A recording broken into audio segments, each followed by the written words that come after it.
السلام علیکم۔ آج ہم جماعت دوہم کی نظم فاطمہ بنت عبداللہ کے شعر نمبر 7 کو ایکسپلین کریں گے، جو ہے رقص تیری خاک کا کتنا نشاط انگیز ہے، ذرہ ذرہ زندگی کے سوز سے لبریز ہے۔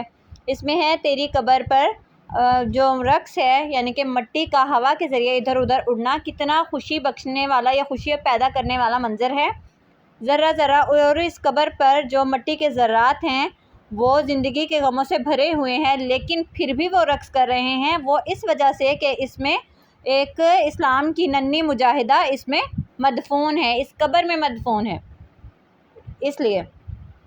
اور اس کا مفہوم ہے فاطمہ، اے فاطمہ تیری قبر کی مٹی جو ہوا میں ادھر ادھر اڑ رہی ہے، اس میں رقص کی کیفیت معلوم ہوتی ہے، اور گرد کا یہ رقص خوشی پیدا کرنے والا ہے۔ اس مٹی کا ایک ایک ذرہ زندگی کے سوز سے لبریز ہے۔ تشریح: شاعر مشرق امت مسلمہ کی کم سن دختر کو خراج تحسین پیش کرتے ہوئے کہتے ہیں کہ اے ہماری قابل رشک بیٹی، اگرچہ تو نے خاک کی چادر اوڑھ لی ہے اور دنیا سے پردہ فرما لیا ہے، لیکن میں دیکھتا ہوں کہ تیری تربت کا ایک ایک ذرہ ہمارے لیے خوشیوں کا باعث ہو رہا ہے۔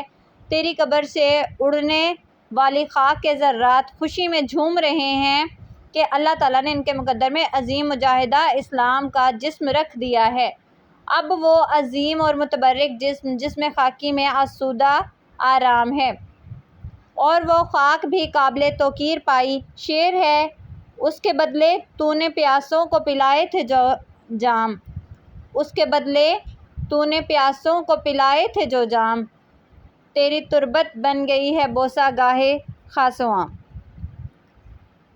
اصل میں شاعر امت مسلمہ کی عظیم بیٹی کی قسمت پر ناز کر رہے ہیں کہ زمین والے اس لیے خوش ہیں کہ اس کا تعلق نسل آدم سے ہے، اور خود زمین اس لیے رشک کر رہی ہے کہ فاطمہ بنت عبداللہ نے اپنا خاک وجود راہ خدا میں قربان کر کے اسے بھی عزت اور سرفرازی عطا کی۔ اس طرح سے ہم تشریح کریں گے۔ شکریہ۔